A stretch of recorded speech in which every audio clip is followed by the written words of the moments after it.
pangalan ng Ama, ng Anak, ng Espiritu Santo. Maaari ka na magbahagi, Iya. May isang babae sa palengke. Nakita ko po siya na walang ulo. Di ba sabi sa pamahiin? Senyalis daw yun ang mamatay ng isang tao. Hoy! Tigil na kayo. Magkilabutan ako sa inyo. Nung isang gabi, habang papasok ka sa bahay niya, nakita ka raw niyang walang ulo. Ang sabi daw, dapat pag mga ganyan, sinasampal mo yung tao. O kaya, bigyan mo ng babala.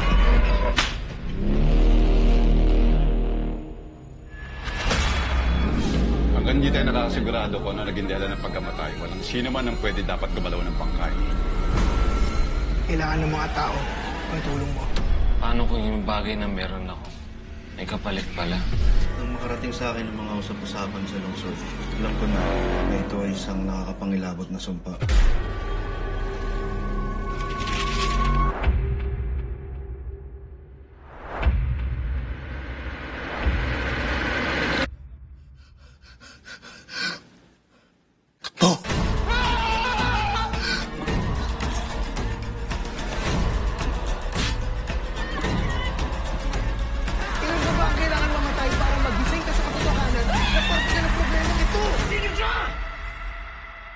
Kamatayan ng isa ay mas maigi sa kamatayan ng nakararami.